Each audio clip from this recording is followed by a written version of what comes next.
Good evening, students. So this is our lecture number 4 on the Code of Civil Procedure 1908. ठीक है, तो last lecture में हमने verification और एफिडेविट को काफ़ी एग्जॉस्टिवली पढ़ा था. अभी एफिडेविट का जो टॉपिक है वो कंप्लीट नहीं हुआ है. नेक्स्ट लेक्चर में हम लोग एफिडेविट को कंप्लीट करेंगे. ठीक है, बट होप सो मैं आपको सारी चीज़ों को समझाने में सफल रहूँगा. अगर आपको कोई भी डाउट हो तो आप मेरे किसी भी लेक्चर के नीचे कमेंट कर सकते हैं. जो भी मैं नया लेक्चर बनाऊँगा उसके अंदर आपके डाउट्स को मैं इंटरटेन कर दूंगा. ठीक है, हाँ. तो अब इससे पहले मैं आगे बढ़ूँ, मेरी आपसे एक रिक्वेस्ट है कि अगर आप पहली बार मेरे वीडियोस को देख रहे हैं तो मैंने टेलीग्राम ग्रुप का लिंक डिस्क्रिप्शन में दे दिया है. उस ग्रुप को ज्वाइन कर लीजिए, क्योंकि जो भी लेक्चर्स मैं बनाता हूँ उसके नोट्स आपको फ्री ऑफ चार्ज उस ग्रुप में मिल जाएंगे. ठीक है, तो आइए अपने लेक्चर को शुरू करते हैं.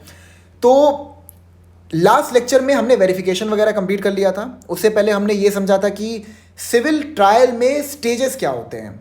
ठीक है, एक बार हम उसको दोबारा देख लेते हैं क्या क्या स्टेजेस होते हैं. बहुत जल्दी जल्दी देखेंगे ताकि आपको समझ में आए कि हम लोग अभी कहां पर हैं. ठीक है, ओके. मैं एकदम डिटेल में दोबारा नहीं समझाऊंगा, एकदम शॉर्ट में आपको समझा रहा हूं, और बार बार समझाऊंगा तो आपको याद भी हो जाएगा.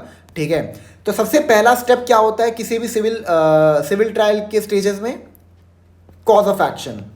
क्या बिना कॉज ऑफ एक्शन के प्लेन को सबमिट किया जा सकता है? The answer is no. ठीक है, तो जब आपके पास कॉज ऑफ एक्शन आ जाता है, यानी प्लेंटिफ के पास जब कॉज ऑफ एक्शन आता है, तो सबसे पहला स्टेप क्या होता है? पहला स्टेप होता है कि वो प्लेन सबमिट करे. ठीक है, प्लेन को सबमिट करने के बाद मैंने आपको बताया था कि ऑफिस ऑब्जेक्शन जैसा कुछ होता है, जहां पर बेसिकली आपको बताया जाता है कि आपके प्लेंट में क्या क्या डिफेक्ट्स हैं उसको जल्दी क्योर करो. ठीक है, 7 दिन का टाइम दिया जाता है जो भी प्लेंट में ऑब्जेक्शन है उनको क्योर करने के लिए. ठीक है, उसके बाद क्या है? उसकी नंबरिंग होती है.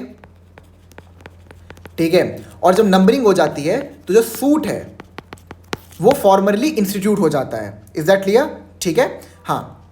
नेक्स्ट, जब सूट इंस्टीट्यूट हो जाता है, यानी जब बेसिकली नंबरिंग हो जाती है सूट की, तो आपको एक डेट दिया जाता है, एक टाइम दिया जाता है और कोर्ट रूम बताया जाता है जहां पर आपके सूट की प्रोसीडिंग चलेगी. ठीक है, तो आपको जो डेट, मतलब बेसिकली यहां पर क्या है, आपको डेट, टाइम और कोर्ट रूम नंबर बताया जाता है जहां पर आपको प्रेजेंट होना होता है. फिर जो आपका डेट होता है जिस दिन आप प्रेजेंट होते हो कोर्ट में, उस दिन क्या होता है? उस दिन समन्स ऑर्डर को साइन किया जाता है जज के द्वारा. ठीक है, जब समन्स ऑर्डर को साइन किया जाता है तो आपको डायरेक्शन दिए जाते हैं कि आप पीएफ फाइल करें along with copies of plaint. ठीक है, ये मैंने आपको बताया था ना. और पीएफ फाइल करने के लिए आपको 7 दिन का टाइम दिया जाता है. पीएफ बेसिकली प्रोसेस फी होता है जिसके थ्रू समन्स को सर्व किया जाता है टू द डिफेंडेंट. अगर आप ये करने में फेल कर जाते हैं, मतलब आप if there is a non compliance with the filing of PF या फिर with the filing of the copies of plaint, तो वहां पर क्या होता है? 2 सिचुएशन खड़ी हो जाती है. एक, इधर order 7 rule 11F, that is rejection of plaint, और order 9 rule 2, that is dismissal of plaint. Is that clear? ठीक है, ओके. एक बार, हाँ, ये अब यहां पे क्या हुआ? अब यहां पर समन्स ऑर्डर को जज ने साइन कर दिया, तो नेक्स्ट स्टेप यहां पर क्या होगा? Summons will be issued to the defendant. Then the summons will be serve to the defendant. उसके बाद डिफेंडेंट जो होता है उसके पास इंट्रोगेटरीज फाइल करने का टाइम होता है कि मतलब वो कोई सवाल जवाब कर सकता है कि भैया प्लेंट में मेरे को ये क्लैरिटी नहीं आ रही, तो थोड़ा क्लैरिफाई कर दो इस चीज़ को, क्या लिखा हुआ है. ठीक है, सो देयर मे बी इंट्रोगेटरीज, और मैंने आपको बताया था कि इंट्रोगेटरीज डिस्क्रिशनरी होता है. फिर उसके बाद इंट्रोगेटरीज में आप चाहे गए कि नहीं गए, डजेंट मैटर. उसके बाद आप WS फाइल करते हैं. WS कौन फाइल करता है? डिफेंडेंट फाइल करता है. और प्लेंटिफ क्या फाइल करता है? वो प्लेंट फाइल करता है. ठीक है, WS फाइल करने के लिए आपको 30 डेज दिए जाते हैं from the day the summons were served. ठीक है, मतलब समन सर्व होने के बाद आपके पास 30 दिन होते हैं जिस बीच में आपको रिटन स्टेटमेंट को फाइल करना होता है.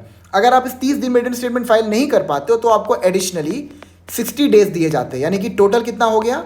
90 डेज, यानी कि 90 दिन के अंदर तो आपको WS को फाइल करना ही होता है. फिर WS के बाद क्या होता है? आपका रेप्लीकेशन आता है, that is the reply to the WS. फिर रेप्लीकेशन का रिप्लाई को हम क्या कहते हैं? रीजॉइंडर. ठीक है, उसके बाद क्या होता है? Admissions and denials. Admission and denials होता है. उसके बाद क्या होता है? हाँ, सॉरी, एडमिशन एंड डिनायल्स जो है वो कब किया जाता है? On the first hearing of the suit. ठीक है, जब ये हो जाता है उसके बाद क्या होता है? Framing of issues as per order 14। और यहां पर क्या होता है, with the framing of issues trial commences. अब यहां पर क्या होता है, एविडेंसेस को लीड किया जाता है एंड इन द एंड जो आपकी डिग्री होती है उसको पास कर दिया जाता है। ठीक है, मैं आपको एक बार बस रिवाइज कराने के लिए समझा दिया। अभी हम लोग कहां पर हैं, अभी हम लोग प्लेंट के स्टेज पे हैं। ठीक है, अभी हम लोग प्लेंट के स्टेज पे हैं। तो अब प्लेंट की कहानी को हम लोग आगे समझते हैं। अब इसको आगे समझने के लिए पहले हमें कंप्लीट करना पड़ेगा ऑर्डर 4। तो आइए देखते हैं ऑर्डर 4 को। ये रहा आपका ऑर्डर 4, इंस्टीट्यूशन ऑफ सूट्स। आइए इसको पढ़ते हैं। Suit to be commenced by plaint. ये मैंने आपको पहले ही बताया था कि कोई भी सूट, कब हम कहते हैं कि एक सूट जो है वो इंस्टीट्यूट हो चुका है, with the presentation of plaint before the court और बिफोर द फाइलिंग क्लर्क या फिर any other officer appointed by the court. ठीक है, देखिए क्या लिखा हुआ है, every suit shall be instituted by presenting plaint in duplicate to the court और such officer as it appoints in this behalf. जो ये सच ऑफिसर है ये बेसिकली आपके फाइलिंग क्लर्क होते हैं। ठीक है, और दूसरी रिक्वायरमेंट हमने क्या समझी थी कि जो प्लेंट है it shall be filed in duplicate. अब यहाँ पे डुप्लीकेट का मतलब ये नहीं है कि ओरिजिनल प्लेंट की आप एक जेरोक्स कॉपी करके सबमिट कर दोगे, नहीं। इसका मतलब यहाँ पर ये है कि 2 original copies must be submitted before the court. ठीक है, इधर बिफोर द कोर्ट और द फाइलिंग क्लर्क या फिर any other officer as it appoints in this behalf. इतना आपको क्लियर है। अब इसका रूल 1 सब रूल 2 देखते हैं। सब रूल 2 क्या कहता है, every plaint shall comply, mandatory है, with the rules contained in order 6 and 7 so far as they are applicable. Order 6 and order 7 के अंदर रूल ऑफ प्लीडिंग्स दिए गए हैं। तो अगर आप किसी भी प्लेन को सबमिट कर रहे हो तो आपको रूल ऑफ प्लीडिंग से कंप्लाई करना पड़ेगा।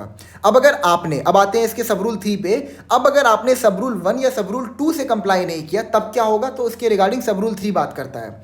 The plaint shall not be deemed to be duly instituted unless it complies with the requirement specified in sub rule 1 and 2। मतलब कि अगर आपने मान लीजिए प्लेन को डुप्लीकेट में जमा नहीं किया, ठीक है, या फिर आपने जो ऑर्डर 6 और ऑर्डर 7 की जो प्रोसीजरल फॉर्मेलिटीज है उससे कंप्लाई नहीं किया, तो क्या वहां पर हम कभी भी कहेंगे that the suit has been instituted? The answer is no. मतलब कि जो प्री रिक्विजिट है for the institution of suit वो क्या है?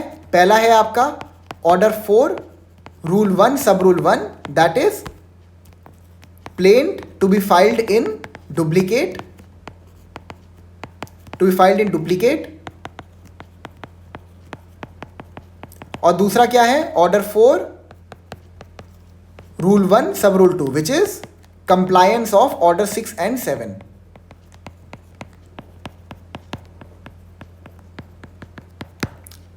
ओके, मैंने इसको गलती से 8 लिख दिया। हाँ, इतना आपको क्लियर हो गया। अब इसके रूल 2 पे जाते हैं, ऑर्डर 4 के, और इसी के साथ आपका ऑर्डर 4 कंप्लीट हो जाएगा। ऑर्डर 4 क्या, रूल 2 क्या कहता है? Register of suits. अब सूट का रजिस्ट्रेशन कैसे होगा? आपको याद है मैंने आपको बताया था कि आप जब प्लेन प्रेजेंट करते हो तो एक प्रोसीजर होता है नंबरिंग का। तो जो नंबरिंग का प्रोसीजर है ना वो हम रेफर करते हैं फ्रॉम ऑर्डर 2 रूल 2। आइए पढ़ते हैं इसको। Register of suits, the court shall cause the particulars of every suit to be entered in a book to be kept for the purpose and called the register of civil suits. Such entries shall be numbered in every year according to the order in which the plaints are admitted. मैंने आपको बताया था ना कि मान लो आपके suit को number दिया गया है 201 ऑफ 2025। इसका मतलब क्या है कि इस पर्टिकुलर कोर्ट में सपोज कोर्ट रूम नंबर 9 था, उस पर्टिकुलर कोर्ट में जो सूट नंबर है दैट इज 201, यानी कि इससे पहले 200 सूट्स जो है उनको इंस्टीट्यूट किया जा चुका है। इसको दोबारा पढ़ते हैं। The court shall cause the particulars of every suit shall B entered in a book. मतलब एक बुक मेंटेन की जाएगी जिसमें सूट के जो भी पर्टिकुलर्स हैं, फॉर एग्जांपल प्लेंटिफ कौन था, डिफेंडेंट कौन था, उस सूट का नंबर क्या है, ठीक है, ये सारे के सारे जो पर्टिकुलर्स हैं that will be entered in that book. ठीक है, to be kept for the purpose and called the register of civil suits. और इस पर्टिकुलर बुक को हम क्या नाम देंगे? इसको हम नाम देंगे रजिस्टर ऑफ सिविल सूट्स। ठीक है, such entries shall be numbered in every year according to the order in which the plaints are admitted. अब मान लीजिए आपने प्लेन को 2024 में सबमिट किया तो उसका नंबरिंग जो है वो 2024 के अकॉर्डिंग्स में होगा, 25 में किया तो 2025 के अकॉर्डिंग्स में होगा। मतलब जितने भी सूट आपके इंस्टीट्यूशन आपके प्रेजेंटेशन ऑफ सूट से पहले जितने भी सूट चल रहे हैं उसके बाद का नंबरिंग आपको दे दिया जाएगा। बहुत आसान है, इसमें कोई आपको डाउट नहीं होना चाहिए। ठीक है, अब हम आते हैं एक बहुत ही इंपॉर्टेंट टॉपिक पे। अब यहाँ पर अपने कानों को बहुत अच्छे से खोल के रखिएगा, बहुत ही ध्यान से समझिएगा। थोड़ा सा डिफिकल्ट है बट मैं इसको आसान कर दूंगा। ठीक है, अब जो नेक्स्ट टॉपिक हम लोग करने वाले हैं that is going to be list of documents to be produced with plaint and written statement. ठीक है, इसका मतलब यहां पर यह है कि जो प्लेंट होता है और जो आपका रिटन स्टेटमेंट होता है उसके साथ आपको क्या क्या डॉक्यूमेंट्स अटैच करने हैं। ठीक है, देखिए मैं आपको एक बात बताता हूं, एक एग्जांपल देता हूं आपको। मान लो ए एंड बी के बीच में एक कॉन्ट्रैक्ट हुआ था। ठीक है, बी ने उस कॉन्ट्रैक्ट को ब्रीच कर दिया। अब अगर बी ने उस पर्टिकुलर कॉन्ट्रैक्ट को ब्रीच कर दिया तो यहां पर ए के पास क्या आ जाएगा, कॉज ऑफ एक्शन, बिकॉज उसके पास एक सिविल लीगल राइट था जिसका वॉयलेशन हुआ है। ठीक है, तो जैसे ही उस सिविल लीगल राइट का वॉयलेशन हुआ है उबी जस्ट इबी रेमेडियम, वहीं पर ए के पास एक कॉज ऑफ एक्शन आ गया। ठीक है, अब ए जो है on the basis of that particular cause of action order 4 rule 1 के अंदर प्लेंट फाइल करेगा बिफोर द कोर्ट। ठीक है, अब प्लेंट जो होता है मैंने आपको बताया था वो कैसा दिखता है, वो बेसिकली ऐसा दिखता है, यहां पे लिखा होता है in the court of this and that. ठीक है, एक्स वर्सेस वाई। ठीक है, फिर उसके बाद लिखा आता है एप्लीकेशन का नाम, फिर नीचे आता है आपके पॉइंटर्स वगैरह 1 2 3 जो भी है, मतलब फिर नेक्स्ट पेज पे आपका 4 5 6। ठीक है, फिर उसके बाद आपका प्रेयर आता है। ठीक है, आपका प्रेयर आता है, फिर और भी बताता हूँ क्या आता है। उसके आता है memo of parties. Memo of parties basically ये होता है कि जो भी पार्टी है उस सूट के अंदर उनकी एक डिस्क्रिप्शन देना, उनका फ़ोन नंबर, उनकी ईमेल आईडी, उनका रेसिडेंशियल एड्रेस, उनके पिताजी का नाम, ये सारी चीज़ें उसमें देना। ठीक है, फिर आपका एफिडेविट आता है, ये मैंने आपको लास्ट लेक्चर में बताया था। फिर लास्ट में एफिडेविट का वेरिफिकेशन आता है। ठीक है, इसके बाद आपके आते हैं एनेक्शर्स। अब एनेक्शर्स क्या होता है मैं आपको बताता हूँ। ठीक है, अब कॉन्ट्रैक्ट का ब्रीच हुआ है, ए चला गया कोर्ट में कि भैया देखो कॉन्ट्रैक्ट का यहाँ पर ब्रीच हुआ है। ठीक है, और उसी के हिसाब से उसने प्लेंट को फाइल कर दिया। सपोज ने लिख दिया कि ऑन सपोज उसने लिख दिया कि ऑन 10th of October 2025 जो बी है उसने कॉन्ट्रैक्ट को ब्रीच किया। अरे ठीक है भाई, उसने ब्रीच किया, आपने कह दिया, हमने मान लिया। भैया जो कॉन्ट्रैक्ट उसने ब्रीच किया है उसकी कोई कॉपी है आपके पास? बताइए, उसकी कोई कॉपी है? आपको प्रूफ तो करना पड़ेगा ना, आपको जस्टिफाई तो करना पड़ेगा ना कि बी ने आपके कॉन्ट्रैक्ट को ब्रीच किया है।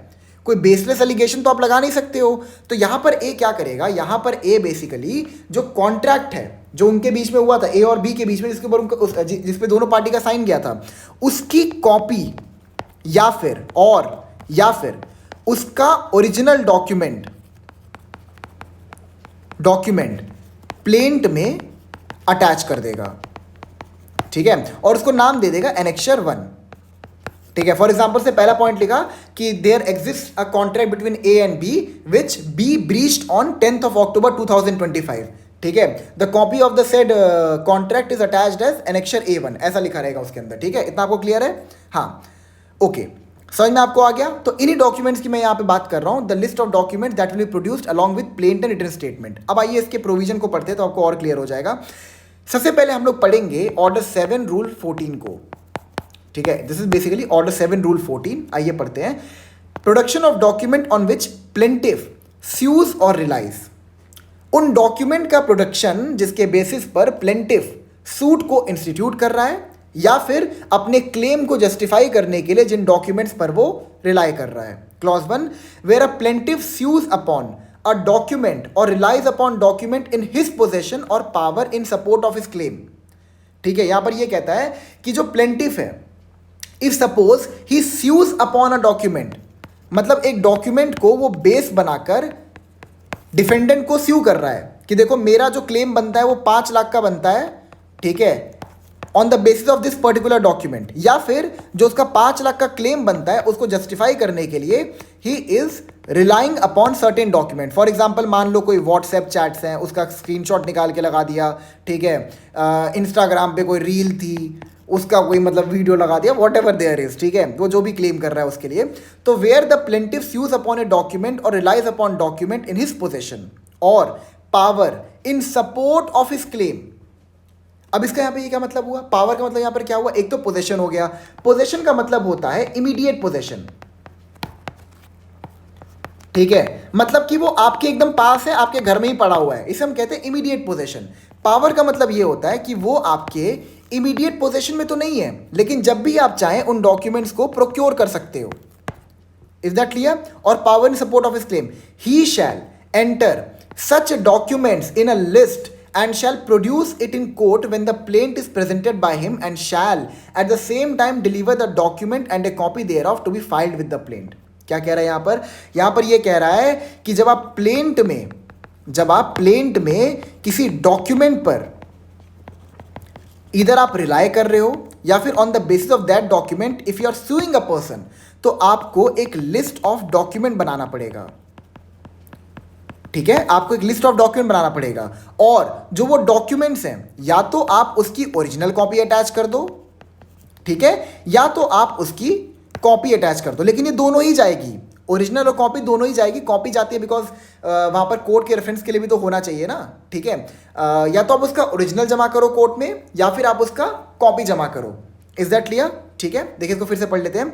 Where a plaintiff sues upon a document, relies upon document in his possession और power in support of his claim, he shall enter such document in a list, that is list of documents, and shall produce it in court when the plaint is presented by him. यानी कि plaint के presentation के साथ, with the presentation of plaint, आपको उन documents को भी attach करके देना है। And shall at the same time deliver the document and a copy thereof to be filed with the plaint. ठीक है, समझ में आ गया आपको कि आप या तो प्लेन के साथ ओरिजिनल कॉपी को सबमिट कर सकते हैं, या तो आप उसकी कॉपी सबमिट कर सकते हैं। क्लॉज 2 भी देखते हैं क्या बोलता है। Where any such document is not in the possession और power of the plaintiff, he shall wherever possible state in whose possession of power it is. अब मान लो किसी डॉक्यूमेंट के ऊपर प्लेंटिफ किसी डॉक्यूमेंट के बेसिस पर प्लेंटिफ डिफेंडेंट को स्यू करना चाहता है या फिर रिलाई करना चाहता है, लेकिन वो डॉक्यूमेंट जो है वो प्लेंटिफ के पोजेशन में ही नहीं है, उसके पास ही नहीं है लेकिन उसको पता है कि जो वो पर्टिकुलर डॉक्यूमेंट है वो बी के पोजीशन में है। मतलब मान लो ए और बी के बीच में कॉन्ट्रैक्ट था, बी ने उसको ब्रीच कर दिया और उसके पास ही कॉन्ट्रैक्ट है। ठीक है, अब ए जो है वो इस कॉन्ट्रैक्ट के बेसिस पर ही बी से क्लेम मांगने वाला था, लेकिन जो कॉन्ट्रैक्ट की ओरिजिनल कॉपी है वो बी के पास है। तो ए जो है वो अपने प्लेंट में लिखेगा कि जो पर्टिकुलर कॉपी है, जो पर्टिकुलर कॉन्ट्रैक्ट है, वो बी के पोजीशन में। तो बी के पोजीशन को लेके आइए ताकि मैं अपने क्लेम को प्रूव कर सकूं। इतना आपको क्लियर है? ठीक है, ओके। अब क्लॉज 3 में घुसने से पहले हम लोग घुसेंगे ऑर्डर 13 रूल 1 में। तो ये याद रखिएगा कि order 13 rule 1 will always be read with order 7 rule 14। आइए देखते हैं ऑर्डर 13 क्या कहता है। Original documents to be produced at और before the settlement of issues. Settlement of issues का मतलब क्या है यहां पर? Framing of issues. ठीक है, द पार्टीज और their pleader shall produce on or before the settlement of issues, it is mandatory। ठीक है, all the documentary evidence in original where the copies thereof have been filed along with plaint or written statement। मतलब मान लो अगर आपने जिन document के basis पर आप किसी इंसान को स्यू कर रहे हो या फिर जिन डॉक्यूमेंट्स के बेसिस पर अपने क्लेम को आप जस्टिफाई कर रहे हो, अगर आपने उसकी कॉपी लगाई है तो आपको जो उसके ओरिजिनल डॉक्यूमेंट हैं वो सबमिट करने पड़ेंगे before the framing of issues. तो ये ध्यान रखिएगा। ठीक है, अब यहां पर ऐसा क्यों है, क्यों हम ओरिजिनल डॉक्यूमेंट मान रहे हैं, इसका भी पीछे का लॉजिक समझते हैं। देखिए, as per section 65 of Indian evidence act which corresponds to section 60 of BSA, जो आपके कॉपी डॉक्यूमेंट्स होते हैं they are basically secondary evidence, जिन पर हम तब रिलाय करते हैं जब प्राइमरी एविडेंस एब्सेंट हो, और जो आपका ओरिजिनल डॉक्यूमेंट होता है उसे हम कहते हैं प्राइमरी एविडेंस। तो अभी मैंने आपको बताया ना कि सेकेंडरी एविडेंस हम लोग कब जाते हैं, जब आपके पास प्राइमरी एविडेंस ना हो। तो अगर आपके पास प्राइमरी एविडेंस है तो आपको उसकी कॉपी सबमिट करनी पड़ेगी before the court, before the framing of issues. ठीक है, इतना आपको क्लियर हो गया। नेक्स्ट देखते हैं, where any such document, clause 2, the court shall receive the document so produced provided that they are accompanied by an accurate list thereof prepared in such form as the high court directs। मतलब आपको list of document बना के court में डालना पड़ेगा कि देखो ये ओरिजिनल कॉपीज है और मैं इसको कोर्ट में सबमिट कर रहा हूँ। इसका जो फॉर्मेट है that will be prescribe by the high court. Is that clear? अब आते हैं हम लोग क्लॉज 3 पे। क्लॉज 3 क्या कहता है? A document which ought to be produced in court by the plaintiff when the plaint is presented, or to be entered in the list to be added or annexed to the plaint but it is not produced or entered accordingly, shall not, ध्यान देखिएगा, shall not without the leave of the court, यानी कि without the permission of the court, be received in evidence on his behalf at the hearing of the suit. बहुत ही important clause है, सब rule है। इसका क्या मतलब है यहां पर मैं आपको समझाता हूं। A document which ought to be produced in court by the plaintiff when the plaint is presented. कोई ऐसा डॉक्यूमेंट था जो कि प्लेंटिफ को कोई ऐसा डॉक्यूमेंट था जिसके बेसिस पर प्लेंटिफ प्लेंट को फाइल कर रहा था, ठीक है, और to be entered in the list to be added और annex to the plaint but is not produced, ठीक है। मतलब ऐसा कोई डॉक्यूमेंट था जिसके ऊपर प्लेंटिफ रिलाई कर सकता था, लेकिन उसने उस डॉक्यूमेंट को प्लेंट में नहीं लगाया, उसने उस डॉक्यूमेंट को प्लेंट में नहीं लगाया, तो वो उस डॉक्यूमेंट को, यानी उस डॉक्यूमेंट एविडेंस को नहीं इस्तेमाल कर सकता ड्यूरिंग प्रोसीडिंग। क्या कह रहा है, without leave of the court be received in evidence on his behalf at the hearing of the suit. मतलब सूट की हियरिंग हो रही होगी तो उस बीच में वो उन डॉक्यूमेंट्स पे रिलाई नहीं कर सकता अगर उसने उन डॉक्यूमेंट्स को प्लेंट में अटैच नहीं किया, either the copy and also अगर उसने फ्रेमिंग ऑफ इश्यूज से पहले ओरिजिनल कॉपीज को सबमिट नहीं किया हो। तो मैं फिर से आपको रिपीट कर दे रहा हूं, अगर प्लेंटिफ ने प्लेंट में कॉपी या ओरिजिनल कॉपी नहीं लगाई, या फिर इन शॉर्ट अगर फ्रेमिंग ऑफ इश्यूज से पहले उसने इन कॉपीज को सबमिट नहीं किया, तो ड्यूरिंग द ट्रायल वो इन डॉक्यूमेंट्स को एज एन एविडेंस नहीं यूज कर सकता है। He can not rely upon such documents. Is that clear? ठीक है, he can not rely upon such documents unless the court allows the same. That is, यहां लिखा है ना, with the leave of the court, यानी with the permission of the court. तो generally क्या होता है ना, कोर्ट अलाउ कर देता है और वो कुछ कॉस्ट इंपोज कर देता है कि भैया आप एक काम करो, आपने ये गलती की है, आप 5,000 रुपए कोर्ट में जमा करवा देना, ठीक है, आपकी गलती के लिए। Is that clear? ओके, अब हम लोग आएंगे ऑर्डर 13 रूल 1 सब रूल 3 पे। देखते हैं क्या कह रहा है। Nothing in sub rule 1 shall apply to documents.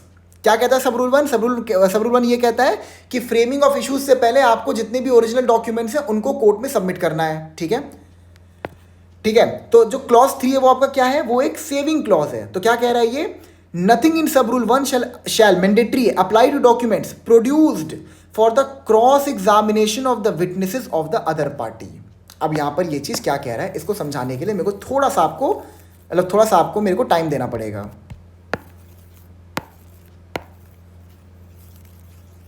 ठीक है, अगर आप मेरे बीएनएसएस के लेक्चर को फॉलो किए होंगे तो आपको याद होगा मैंने आपको तरीका बताया था कि विटनेसेस का एग्जामिनेशन कैसे होता है। इफ़ यू रिमेंबर सेक्शन, मैंने शायद सेक्शन अटैच किया इसमें, नहीं किया, just give me a second, मैं आपको सेक्शन बता दे रहा हूँ क्या था। हाँ, section 138, section 137 and 138 of IEA, which basically corresponds to 142 and 143. ठीक है, 143 बेसिकली बताता है ऑर्डर ऑफ एग्जामिनेशन।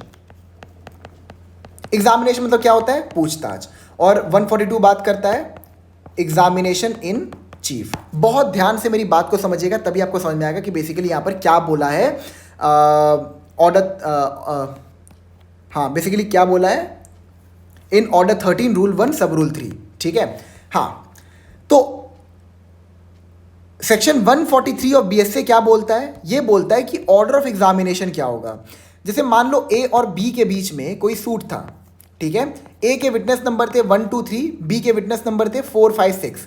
ए ने 1 को कॉल किया कि आओ भाई कटघरे में खड़े हो जाओ और बताओ तुमने उस दिन क्या देखा था, वॉटेवर जो भी वहां पर चीज़ है। तो जब 1 को कोर्ट में बुलाया जाएगा उसके एविडेंसेस को देने के लिए, उसके बयान को देने के लिए, तो सबसे पहले उसका होगा एग्जामिनेशन इन चीफ। मान लो ब्रीच ऑफ कॉन्ट्रैक्ट हुआ था, तो 1 को बुलाएगा ए और बोलेगा तुम मतलब बी के ड्राइवर थे ना, तुमको याद होगा बी क्या कह रहा था कि अरे यार ए जो है बड़ा पैसा छाप रहा है मेरे डिलीवरी से, अब मैं इसको अपना डिलीवरी नहीं दूंगा, सामान नहीं बेचूंगा इसके पास में, ठीक है। तो सपोज 1 जो है वो ए का विटनेस था, तो उसका सबसे पहले एग्जामिनेशन इन चीफ हुआ जो कि ए ने किया, ठीक है। एग्जामिनेशन चीफ क्या होता है बेसिकली कि जो विटनेस को बुलाया जा रहा है उससे ब्रीफ लिया जाता है कि बेसिकली मैटर क्या है, उसने क्या देखा है, उसने क्या सुना है, ठीक है। फिर उसके बाद होता है उसका क्रॉस एग्जामिनेशन, जो कौन करता है, ऑपोजिट पार्टी। ठीक है। क्रॉस एग्जामिनेशन का बेसिकली पर्पस क्या होता है कि जो भी एग्जामिनेशन चीफ में उस पर्टिकुलर विटनेस ने एविडेंसेस को फर्निश किया है उसकी क्रेडिबिलिटी को शुक कर दिया जाए, उसकी क्रेडिबिलिटी को खत्म कर दिया जाए। क्लियर हो गया। और क्रॉस एग्जामिनेशन के बाद लास्ट में आपका आता है examination, re examination, re examination. ठीक है। अब अगेन री एग्जामिनेशन कौन करेगा? जिस पार्टी ने एग्जामिनेशन इन चीफ किया था, यानी जिस पार्टी ने विटनेस को बुलाया था। अब री एग्जामिनेशन का पर्पस क्या होता है कि अगर ऑपोजिट पार्टी ने क्रॉस एग्जामिनेशन में उस पर्टिकुलर विटनेस की क्रेडिबिलिटी खत्म कर दी तो री एग्जामिनेशन करके जो भी उसकी क्रेडिबिलिटी थी उसको, जिस पार्टी ने विटनेस को बुलाया होता है वो उस बेसिकली विटनेस की क्रेडिबिलिटी को रीइंस्टेट करने का प्रयास करता है इन द री एग्जामिनेशन। अब इसमें ध्यान रखने वाली बात क्या है कि किसी भी विटनेस का एग्जामिनेशन इन चीफ जो होता है वो कंपलसरी होता है। Cross examination and re examination is only discretionary. इतना आपको क्लियर है? अब समझते हैं इसका सब रूल 3 क्या कहता है। Nothing in sub rule 1 shall apply to documents produced for the cross examination of the witnesses of the other party. मतलब ये है, अच्छा रुकिए एक सेकेंड, एक बार ना ऑर्डर 8 भी आप देख लीजिए। ऑर्डर 8 रूल 1A क्या कहता है ये? Duty of defendant to produce documents upon which relief is claimed और रिलाइड अपॉन बाय हिम। ठीक है भाई, सेम बात कह रहा है। With the defendant bases is defence upon a document और relies upon any document is possession of power in support of his defence और क्लेम फॉर सेट ऑफ और काउंटर क्लेम। डिटेल में नहीं जाएंगे, ऊपर समझेंगे। ठीक है।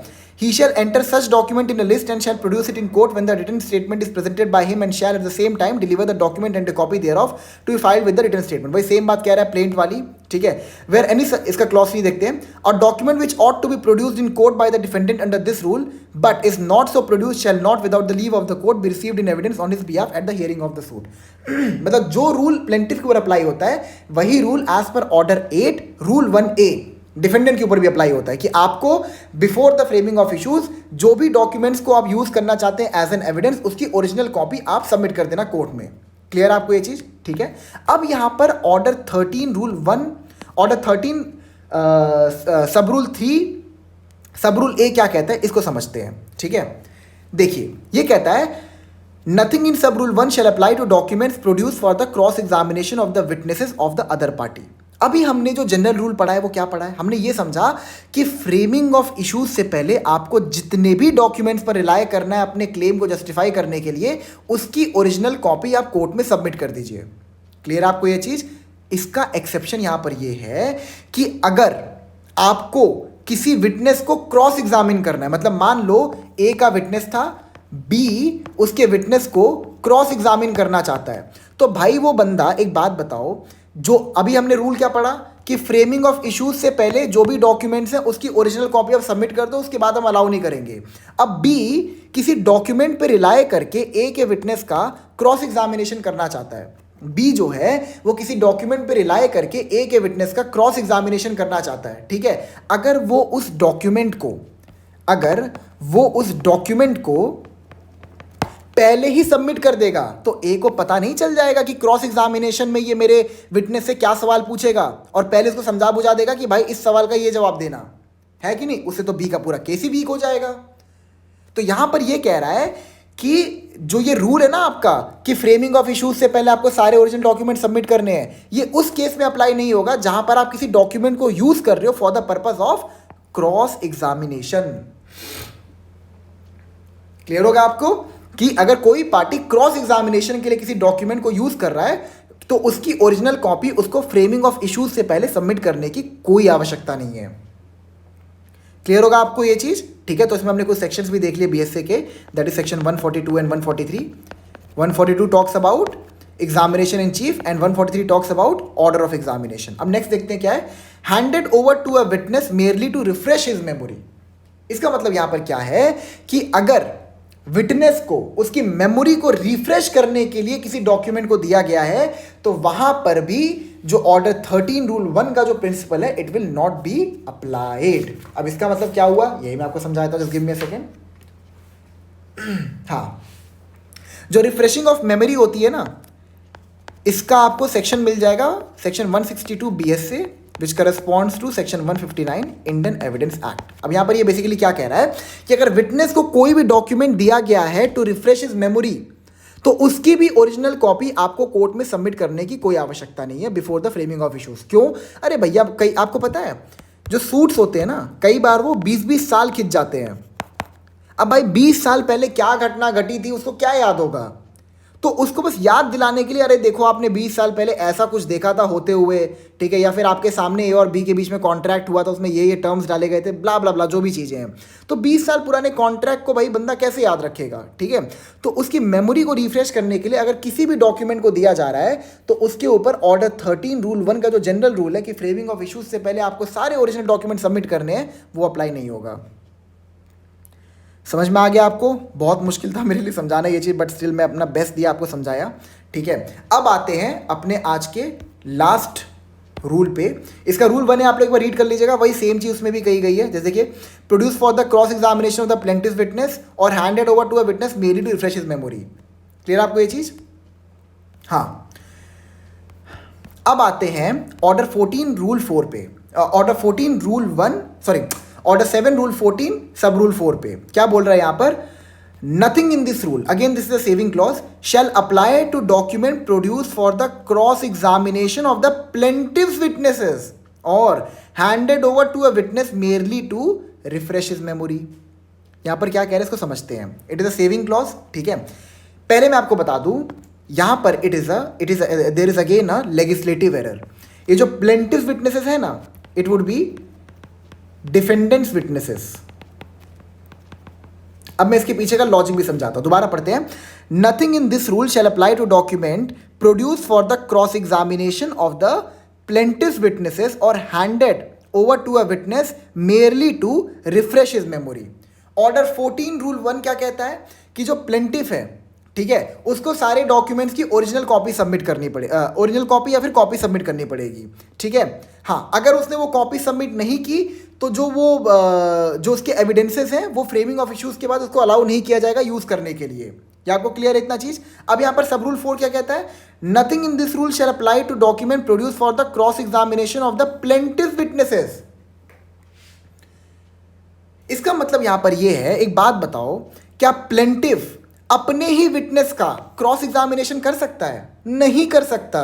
प्लेंटिव सिर्फ अपने विटनेस का एग्जामिनेशन इन चीफ कर सकता है या फिर री एग्जामिनेशन कर सकता है। ठीक है, re examination can be in may be in the nature of cross examination, but it can never be called to be cross examination. ये ध्यान रखिएगा। तो यहाँ पर क्या कह रहा है? Nothing in this rule shall apply to document produce for the cross examination of the plaintiff witnesses or handed over to a witness merely to refresh his memory. Plaintiff भाई अपने ही विटनेस का क्रॉस एग्जामिनेशन तो कर ही नहीं सकता। तो यहां पर क्या कह रहा है? ये रूल जो है it would not apply to any document जिसको प्रोड्यूस किया गया for the cross examination of the defendant's witnesses. Defendant के विटनेस को अगर क्रॉस एग्जामिन करने के लिए प्लेंटिव कोई डॉक्यूमेंट लाया है तो उसके ऊपर ये रूल अप्लाई नहीं होगा। मतलब फ्रेमिंग ऑफ इश्यूज से पहले अगर उसने डॉक्यूमेंट सबमिट नहीं किया था तो उस डॉक्यूमेंट को वो क्रॉस एग्जामिनेशन के लिए यूज कर सकता है। जो ये बात मैंने आपको बताई ना कि it is a legislative error, ये अगेन आपके वो लैंडमार्क केस के अंदर डिस्कस किया गया था। ये देखिए, रिफ्रेशिंग मेमोरी के लिए मैंने सेक्शन भी लगा दिया था। ये बीएसए का है, इसको आप लोग रीड कर लीजिएगा, अभी इतना इंपॉर्टेंट नहीं है सीपीसी के पर्सपेक्टिव से। ठीक है, आइए पढ़ते हैं सैलम एडवोकेट्स केस में क्या ऑब्जर्वेशन रिकॉर्ड दी गई थी। Order 7 rule 14 clause 4 provided that in cases of documents required for cross examination of defendants witnesses and for refreshing of memory, these documents can be produced even after framing of issues. However, in order 7 rule 14 clause 4, the term that has been used is plaintiff's witnesses. The Supreme Court in Salem Advocates case, इसका पूरा नाम क्या था? Salem Advocates Bar Association Tamil Nadu versus union of India. ठीक है, Y के Sabharwal justice जो थे उन्होंने जजमेंट दी थी, इसको याद कर लीजिए, जजमेंट बहुत इंपॉर्टेंट है। Has observe that this is a legislative error and instead of plaintiff's witnesses the term that should be used is defendant witnesses. This is so because cross examination of one's own witness is not possible. Even in the case of a hostile witness, questions in the nature of cross examination may be asked, but it is not cross examination. ठीक है, तो hope so आपको मैं चीज़ों को समझाने में successful रहूँगा कि मतलब क्या क्या डॉक्यूमेंट्स आपको प्रोड्यूस करने पड़ते हैं along with the written statement and plaint. ठीक है, कब आप उसको प्रोड्यूस कर सकते हो, कब आप नहीं कर सकते हो, कौन से डॉक्यूमेंट प्राइमरी एविडेंस होते हैं, कौन सेकेंडरी एविडेंस होते हैं। ठीक है, ये सारी चीज़ें मैंने आपको समझा दी हैं। तो चलो अब नेक्स्ट लेक्चर में मिलते हैं। Thank you so much. I guess lecture काफ़ी बड़ा हो गया है, बट जो लोग मेरे लेक्चर देखना एंजॉय करते होंगे उनको ये घंटे भी कुछ मिनट ही लगेंगे। ठीक है, चलिए अगले लेक्चर में मिलते हैं फिर। Thank you so much.